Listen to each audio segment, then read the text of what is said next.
오늘 말씀의 제목은 믿음의 시작입니다. 믿음의 시작은 어디서부터 출발할까?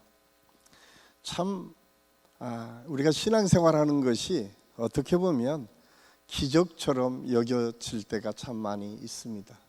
저는 모태 신앙으로 어려서부터 그냥 저절로 하나님을 만나고 믿는다고 생각했는데, 제가 좀 철들고 또 세상적인 책들을 많이 보고 좀 인식이 좀 확장됐다고 생각하는 순간부터 의심이 들기 시작합니다. 왜 하나님은 가장 먼저 생각한 것이 이렇게 하나님의 사람들을 축복해 주지 않으시는 걸까라고 하는 의심 속에 저의 의문이 가장 먼저 출발했습니다. 그럼에도 불구하고 제가 생각하면 생각할수록, 그리고 부딪히면 부딪힐수록 아주 분명하게 확신하는 것은 하나님께서 살아계시는구나 라고 하는 것을 깨닫기 시작한 것이 언제부턴가 말씀을 제대로 알기 시작하면서부터입니다. 사실 우리가 많은 신앙생활을 하는 사람들이 그런 생각을 합니다. 내가 저절로 믿은 것처럼 여겨지고 내가 믿음을 결단했기 때문에 믿은 것처럼 생각되어지는데, 우리의 삶을 되돌아보면 우리도 모르는 사이에 우리의 믿음이 생기기 시작했고 성장했고 흔들리지 않는 믿음까지 올라갈 수 있었던 이유가 무엇일까? 그것은 말씀을 통해서 이루어졌다라고 하는 사실을 우리가 잊어서는 안 됩니다. 많은 사람들이 그렇게 얘기를 합니다. 믿음은 누구나 다 가질 수 있지 않을까? 그런데 사실은 믿음은 우리가 의지대로 잘 안 되는 것이 믿음입니다. 강요해서도 잘 되지 않습니다. 또 믿고 싶다고 해서 믿어지는 것도 아닙니다. 우리가 가장 중요한 것은 하나님이 은혜를 베풀어 주셔야 믿어져요. 두 번째로, 의지로 안 된다고 생각해서 불강력적인 하나님의 예정의 사건에 우리가 좌우되는데, 가끔 우리가 깔뱅의 예정론을 잘못 이해하는 경우가 있어요.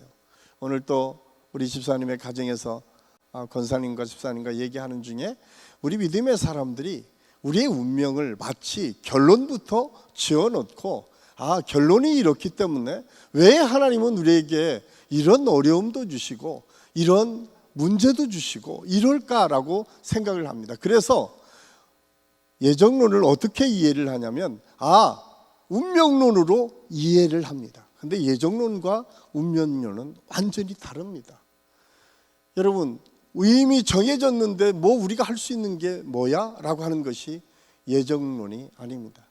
하나님의 창조 섭리 안에 하나님의 계획 속에 하나하나가 이루어져 가는 것을 통해서 하나님께서는 가장 먼저 우리에게 주시는 것은 뭐냐면, 우리 한 사람 한 사람이 얼마나 소중한 존재를 깨닫게 하시고 그 깨달음을 통해서 하나님의 역사를 이루어 가신다는 거예요. 그런데 많은 사람들은 결론을 가지고 유추해서 우리의 삶을 결정하는 결정론자들의 생각을 우리에게 심어서 마치 그것이 예정론인 것처럼 이야기할 때가 있습니다. 그렇지 않습니다. 만약에 그렇다라고 하면 하나님이 모두를 다 믿을 수 있도록 하나님이 할 수 없어서 그러시겠습니까? 그렇지 않습니다. 성경은 우리에게 말씀해 주시기를, 하나님께서 창조하시고 창조하시면서 가장 중요한 인간에게 주신 축복이 무엇인가? 그것은 스스로 판단하고 결정할 수 있는 은혜예요. 로봇과 다른 이유, 짐승과 다른 이유, 인간이 인간 돼서 하나님의 창조 질서 안에서 하나님께서 생명을 불어서 우리에게 주셨다라고 하는 그 놀라운 역사는 하나님 은혜 속에 하나님처럼 생각하고 판단하고 결정할 수 있는 은혜를 주셨다는 것이 축복이고 은혜입니다. 그런데 우리는 그것을 마치 투정을 부리는 것처럼 그럴 바에는 그냥 로봇처럼 살고 싶습니다 라고 생각할 때가 얼마나 많이 있는지 몰라요. 그 이유는 뭐냐? 내가 지금 삶이 너무 어렵기 때문에, 불안하기 때문에, 그런 생각 때문에 우리가 우리 스스로 하나님께서 주신 축복을 축복으로 받아들이지 못하고 살아갈 때가 참 많이 있는 것을 볼 수가 있습니다. 그렇다면 그런 상황에서 도대체 믿음이라고 하는 것이 어떻게 시작되었는가를 오늘 사도 바울은 로마서 10장 13절에서 17절까지 말씀을 통해서 아주 간명하게 우리에게 소개하고 있어요. 그래서 17절 말씀이요. 야, 믿음은 복잡하게 생각하지 마. 믿음은 들을 때 가능해 라고 오늘 말씀해 주고 있습니다. 그래서 우리가 듣기를 잘 들어야 될 줄로 믿습니다. 그래서 신명기 6장에서는 이스라엘아 들으라 그러면서 쇠마 이스라엘 이렇게 선언합니다. 하나님께서 끊임없이 자기를 표현할 때에 뭐라고 말씀은 하나님이 말씀하시되 예전에 성경엔 가라사대 이런 표현으로 하나님께서 끊임없이 우리에게 말씀해 주셨다라고 성경은 우리에게 증언해 주고 있습니다. 하나님께서 먼저 우리를 찾아오셔서 말씀해 주셨다라고 하는 사실입니다. 여기에 지속적으로 등장하는 것이 하나님께서 말씀하셨다라고 하는 거예요.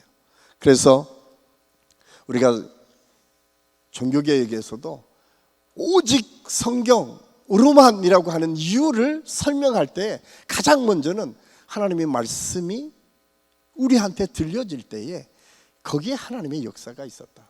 우리가 성경의 역사도 보면 처음부터 문자가 있었던 것이 아니라 하나님의 말씀의 음성이 있었고 그 음성을 들었던 믿음의 사람들이 끊임없이 하나님의 음성이 이렇게 들려졌어 라고 그 후손에게 말씀해 줬고 그것이 문자가 생기는 순간 말씀을 통해서 다시 아주 구체적으로 문자화돼서 성경이라고 하는 우리 지금 가지고 있는 이 성경에 이르렀다라고 하는 사실을 성경의 전 역사를 통해서 우리가 깨닫게 됩니다. 그렇다면 믿음이 중요한데 그 믿음에서 말씀을 들음으로라고 하는 것에 우리가 포커스를 맞추면 그런 생각을 할 거야. 그럼 말씀을 많이 들으면 내가 저절로 믿음이 생기겠구나라고 하는 생각을 종종 해요. 요즘은 PR 시절에서 너무나 뛰어난 이 광고 전략 때문에 그 광고만 잘 들어도 그 광고의 내용을 통해서 저 제품이 무엇인가를 너무나 잘 알 수 있잖아요. 그러니까 우리가 많이 들으면 물론 많이 들으면 그때 하나님께서 만져주시고 해결해 주셔서 믿음이 될 수도 있지만 그냥 많이 듣고 많이 아는 것처럼 생각한다고 해서 우리의 믿음이 생기는 것도 아닌 것 같아요. 왜냐하면 그것을 우리가 알 수 있는 것은 유럽을 보면 알 수 있습니다. 유럽은 역사적으로 보면 기독교가 지배했던 지역입니다. 그 선조를 올라가서 보면 로마를 중심으로 해서 국교로 1000년의 역사, 유럽의 1000년의 역사는 기독교 국가였어요. 그러니까 그들은 끊임없이 들었을 거 아니에요. 어느 정도냐면 우리가 생각하는 것보다 초대교회 안에서 말씀을 참 많이 듣도록 했어요. 그럼에도 불구하고 그들이 깨닫지 못하고 온전하신 하나님을 신뢰하지 못했던 적이 참 많이 있어요. 오늘날의 유럽이 그렇습니다. 말씀을 많이 듣는 것 자체가 믿음을 성장시키는 것이라고 하면 아마 지금 유럽 전역은 믿음의 왕성함 속에 있어야 된다라고 하는 사실을 우리가 알 수가 있습니다. 그럼에도 불구하고 유럽이 점점점 그리스도인들이 적어지는 이유, 그 이유가 무엇일까? 단순히 우리가 많이 듣고 많이 안다고 해서 믿음이 생기는 것 같지 않습니다. 성 어거스틴이라고 하는 유명한 믿음의 사람이 있습니다. 이 사람은 원래부터 기독교 집안에서 성장을 했어요. 그런데 그가 이 사상, 철학에 너무 심취하다 보니까 온전히 하나님을 믿지 않았어요. 그런데 그 어머니가 너무 믿음이 좋은 거예요. 그래서 그 어머니 밑에서 끊임없이 훈련을 받았고 또 암브로스라고 하는 그 당시에 가장 유명한 학자였던 주교 밑에서 훈련을 받았지만 그가 온전히 그리스도를 받아들이지 못해 예수님을 온전히 믿지 못했어요. 그런데 어느 날 우연히 그가 책을 보고 누워 있는데 아이들이 옆에서 부르는 노랫소리가 들렸어요. 그 노랫소리는 그런 의미였습니다. 일어나 책을 읽어라, 일어나 책을 읽어라, 이런 가사를 가지고 있었던 노랫소리였어요. 갑자기 누워있었던 그 어거스틴의 마음속에 책을 읽어야겠다는 생각이 들었어요. 그리고 보니까 성경책이어서 그걸 펼쳐 보이니까 로마서 13장 12절 말씀이 있었다는 거예요. 거기에 내용이 이렇습니다. 밤이 깊고 낮이 가까웠으니 그러므로 우리가 어둠의 일을 벗고 빛의 갑옷을 입자. 갑자기 그 마음속에 빛이신 그리스도인 것이 확실해 들어오기 시작하는 거예요. 거기서 그는 무릎을 꿇고 예수 그리스도를 믿는 믿음의 고백을 하게 됩니다. 그리고 중세기의 가장 유명한 기독교 신학자가 되었음을 알 수가 있습니다. 우리가 너무도 잘 아는 요한 웨슬리라고 하는 감리교 창시자, 그는 좋은 믿음의 사람이었습니다. 그는 굉장히 열정도 있어서 선교사로 가서 주님의 복음을 확실하게 증거했어요. 그럼에도 불구하고 그에게는 늘 확실한 믿음이 없었어요. 내가 열심히 하는 것 같은데 도대체 지금 내가 하는 게 맞는가? 라고 하는 의심이 언제나 그 마음속을 주장하고 있었습니다. 그러던 어느 날 저녁 월드스케이트라고 하는 곳을 지나가다가 조그만 사람들의 기도 모임을 보게 됩니다. 그리고 그 기도 모임에서 잠깐 참석했다가 거기에서 칼바르트의 이 로마 주석을 읽어가는 모습들을 보는 거예요. 깜짝 놀랐습니다. 이 사도 바울의 로마서 주석을 읽어가는 그 읽음을 듣다가 갑자기 그 마음속에 로마서의 말씀, 오늘 이 말씀, 들음이라고 하는 이 말씀이 확 그를 사로잡기 시작합니다. 그리고 나서 그가 하나님이 살아계시구나. 그래서 그 다음에 회심을 하게 되고 그때부터 본격적으로 감리교라고 하는 새로운 믿음의 실천. 그래서 감리교회는 다른 교단에 비해서 믿음을 실천하는 것을 가장 중요하게 여기는 이 교단 중에 하나입니다. 그래서 지금 우리나라 원래 감리교는 다 장로교처럼 바뀌었지만 원래 감리교는 굉장히 실천을 중요하게 여겼던 교단이다라고 하는 사실을 알 수가 있습니다. 그런 그 마음속에 깨달아진 것은 무엇인가? 들음이었다는 거예요. 그런데 그 들음이라고 하는 것을 그러면 우리가 어떻게 이해를 해야 될까? 우리가 신앙생활하면서 믿음을 가질 때 가장 중요하게 여겨야 될 것 중에 하나, 그것은 그냥 하나님의 말씀 자체예요. 그래서 저는 우리 사역자들하고 가끔 그런 얘기를 합니다. 사역자가 설교 준비하면서 성경을 읽지 말고 그냥 성경을 읽어라. 혹시 여기 목자들도 많이 있고 우리 권사님, 집사님들이 많이 있는데 대부분 성경을 언제 읽어요? 성경을 그냥 읽지 않고 대부분 우리 목사님들도 제일 많이 읽는 게 설교 준비할 때 많이 읽어요. 그렇죠? 성경 공부 준비할 때 많이 읽어요. 물론 거기에서 주시는 하나님의 특별한 은혜가 있습니다. 그런데 언제 가장 은혜를 받냐고 하면 그냥 성경 말씀 자체를 읽다 보면 성경 속에서 우리에게 말씀해 주실 때가 있어요. 그래서 성경을 우리가 시간을 정해놓고 매일매일 읽는 훈련을 하는 것이 굉장히 중요합니다. 요즘 많은 책들을 보면 대부분 성경을 해석해 놓은 것을 먼저 우리가 볼 때가 참 많이 있어요. 그러면 그 해석해 놓은 것 가지고 성경을 보게 됩니다. 그런데 우리가 실질적으로 믿음이 성장하기 위해서 필요한 것은 뭐냐면 성경 자체를 그냥 읽고 성경 자체를 읽다 보면 정말 어느 순간에 오늘 웨슬리 목사님이 그랬던 것처럼 어거스틴이라고 하는 위대한 신학자가 그랬던 것처럼 어느 한순간에 하나님께서 강력하게 내게 주시는 메시지들이 있습니다. 저는 우리 한신교회 모든 성도들이 오늘 이 금요응답의 밤에 오신 모든 분들이 시간을 정해놓고 성경을 읽는 습관을 가질 수 있기를 간절히 소원합니다. 그럴 때 하나님께서 전혀 생각지 못하는 곳에서 하나님의 은혜를 베풀어 주십니다. 그런데 여기에서 두 가지 놓치지 말아야 될 게 있어요. 하나는, 첫 번째는 내 생각이 아니라 하나님의 성령의 역사가 내게 임해서 하나님의 감동하심을 통해서 내 믿음이 성장할 수 있도록, 그 성경이 해석되어질 수 있도록 성령을 의지하는 것이 굉장히 중요합니다.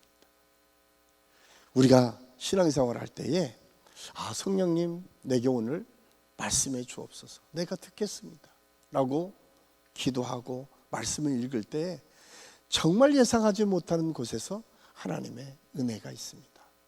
또 한 가지 우리가 놓치지 말아야 될 것은 기대가 있어야 돼요. 저는 우리 한식교회 모든 성도들이 예배 드릴 때도 마찬가지고, 찬양할 때도 마찬가지고, 기도할 때도 마찬가지고, 여러분 말씀을 읽을 때도 여러분 어떤 기대를 가지고 읽습니까? 기대는 곧 사모함입니다.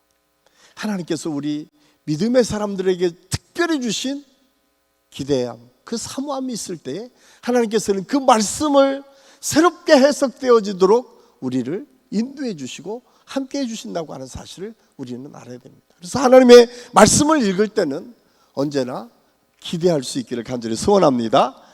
그래서 원래 우리가 느헤미야 10장에 가면 에스라 선지자가 이제 예루살렘 성벽을 재건하고 성전을 다시 재건하고 모였을 때에 사실은 에스라 선지자가 딱 나와서 성경을 쫙 펴니까 이스라엘 백성들이 다 일어섰다고 성경이 기록하고 있어요.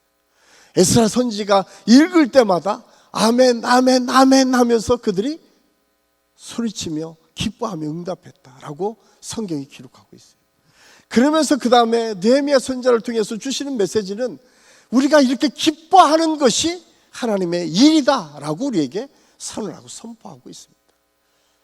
그래서 우리 한국 교회에서도 어떤 교회에서는 말씀을 받을 때는 반드시 일어서는 교회들이 참 많이 있고, 말씀이 있고 난 되면 이것은 하나님께서 주신 말씀입니다라고 고백하는 예전을 지금도 진행하는 교회들이 참 많이 있습니다. 저는 그거 이제 우리 교회도 내년쯤에 한번 시도를 하려고 생각해요. 모든 예배 때는 아니지만 예전 예배 때는 예배, 그게 누구든 목사님이든 아니면 어린아이든 하나님의 말씀이 펼쳐질 때는 모두가 일어서서 말씀을 받는 그런 믿음을 갖는 것, 그것 굉장히 중요합니다.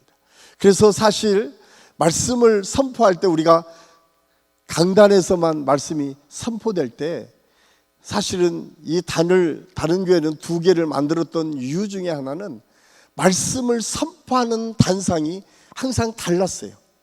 특히 종교개혁이 지나고 일어나서 말씀단이 따로 항상 있었습니다. 그 이유는 무엇인가?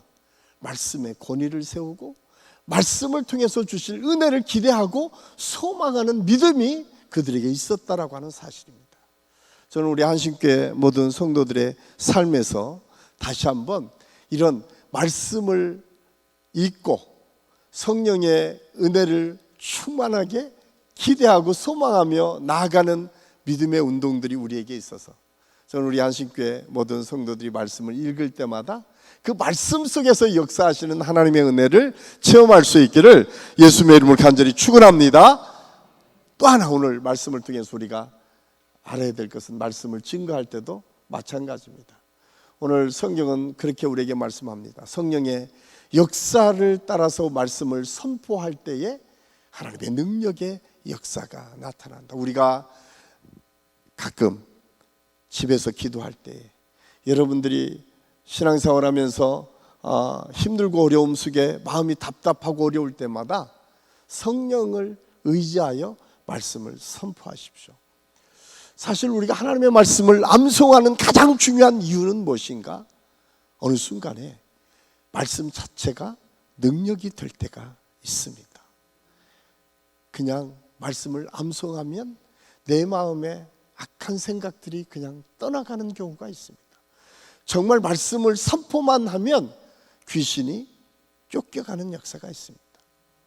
우리에게 필요한 것은 말씀 자체의 능력을 기대하고 소망하는 거예요. 그리고 그 말씀의 역사 속에 함께 하시는 성령의 역사가 우리의 삶을 주장하도록 하나님께 온전히 의탁하는 것이 중요합니다.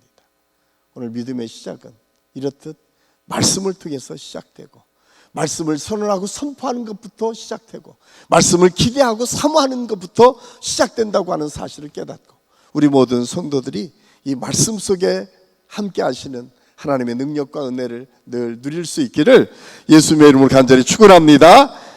기도하겠습니다. 아버지 하나님, 오늘 말씀은 들음에서 난다고 했습니다. 오늘 들려지는 이 말씀이 우리의 마음을 움직이게 하여 주시옵소서.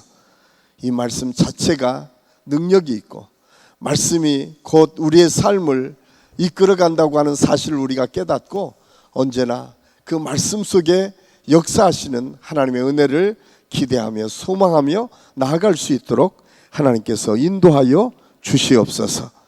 특별히 오늘 이 저녁에 우리 사랑하는 모든 성도들이 이 말씀을 붙잡고 기도할 때에 그 기도가 하나님 앞에 상달되고 응답되는 하나님의 역사를 경험하게 도와 주시옵소서. 함께 해주심을 감사하고 예수님의 이름으로 감사드리며 기도하옵나이다. 아멘.